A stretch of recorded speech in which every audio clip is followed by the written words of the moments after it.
Okay, we're going to talk about unrealistic expectations in creating work. Okay, one, if you've never drawn before or anything else like that, but you come in with a world of experience and other things, the first thing we think is whatever we start should be as perfect as what we did in our other life. So if you're an accountant, you've been at it for 5 years longer, you're pretty good at what you do. And if you're pretty good at what you do, everything has to fall in line with that. Or if it doesn't, then you're no good at it and you're going to walk away from it. Everybody does that. Okay. So we go into things with the misconception that it should be as good as what we're used to, failing to realize that we started off not knowing anything in the first place. Okay, our job, we start off making mistakes, we corrected something, we yelled at it, we got written up, we did whatever, we got better at it. Pretty soon we were making less mistakes, and pretty soon we were pretty much on the game. We weren't making hardly any mistakes, and when they happened, they were so rare, it's pathetic. Then pretty soon, no mistakes. Okay, that's time in, experience, skills, tools, and experience. All those three things tied up together. Jobs become opportunities, positions become opportunities, successes, however you want to rate it.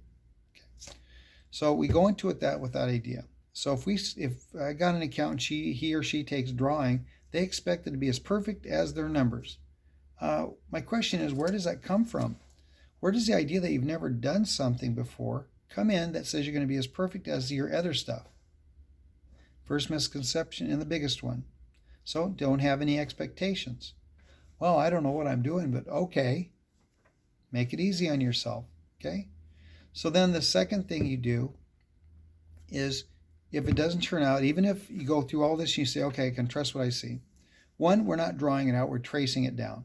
So you don't have to worry about the proportions or looking just like it and stuff like that. So it's a trust issue. You have to trust that what you see is kind of what you see, where you're supposed to start. And everybody looks at what the transfer knows, says, that doesn't look like it. That doesn't look like it at all. It's not supposed to. It's supposed to be a line drawing or contour line drawing. So you're getting this imagery down. So then what do we start? I show by showing how to establish values. Well, you got to do a value chart so you see where it sits. Now, when I first did this, I was going from dark to light. Guess what everybody's doing on their drawings? Going from dark to light. Even if I told them, no, it's light to dark, because you don't have an eraser. You're not erasing anything. You don't have any erasers. So that's right there. It's always been a little problem. So I eliminated that by going from light to dark. A little harder to do, but it's worth it if everybody kind of gets it. Okay? So now all of a sudden, everybody's working kind of light to dark. So they start understanding it, but then they have to focus on certain things. Okay, if it's not in the picture, they want to do the entire mouth. Why? I don't know. It's not there. I keep telling them that, but they do that. That's because they don't trust what they see as toward what it will be. And that's another misconception. You have to trust your image. That's a photograph. It's kind of hard to mistrust a photograph, especially if that's what you're tracing down. Just trace down what you see. And I've got enough videos on my channel here where you can look specifically and see that. That's there. So if you can trust that, then all of a sudden it comes the way you're using the pencil. Most people want to hold like this. This is detailing, little tiny things, right? This is drawing. So if I have my pencil like this, and I'm working like this, I'm drawing things out. I'm working with values. I'm not worried about the little tiny details or the eyelashes or anything else like that, or the teeth. I'm worried about blocking in the side of the face, getting the values in there so I can establish something. That comes later. That comes at the end when you're saying, okay, I got to put in those eyelids and stuff like that with linear work. That's what that is. And I don't use an eraser, so we also use a lid holder with graphite sticks. So it's all graphite. You just sharpen it to a fine point. This one isn't, but typically I have them. So there's a learning curve like anything else. So once you learn how to do this, painting then becomes easier, because then you know you got a learning curve with that. You associate the learning curve with growing.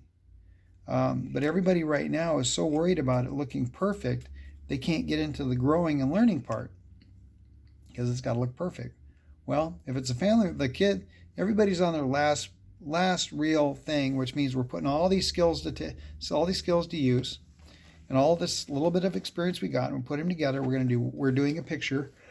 Hold on. Been a long, I got up at 4.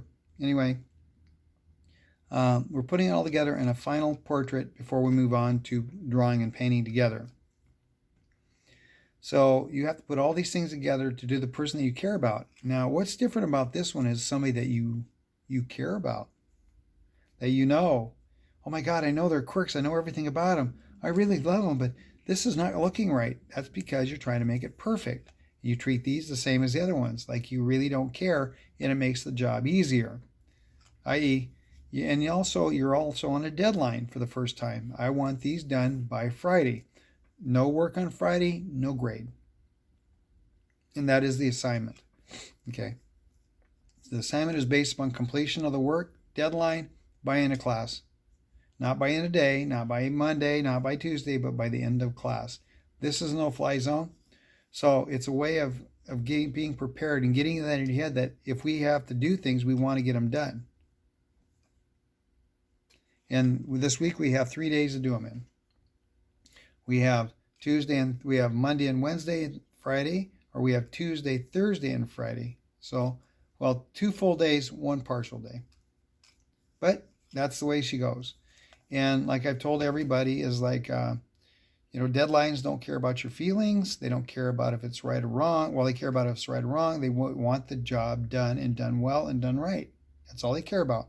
So that's all I'm caring about, is just to finish that. So if you've got any questions, you know how to contact me. You can contact me at kevinbowersfineart@gmail.com.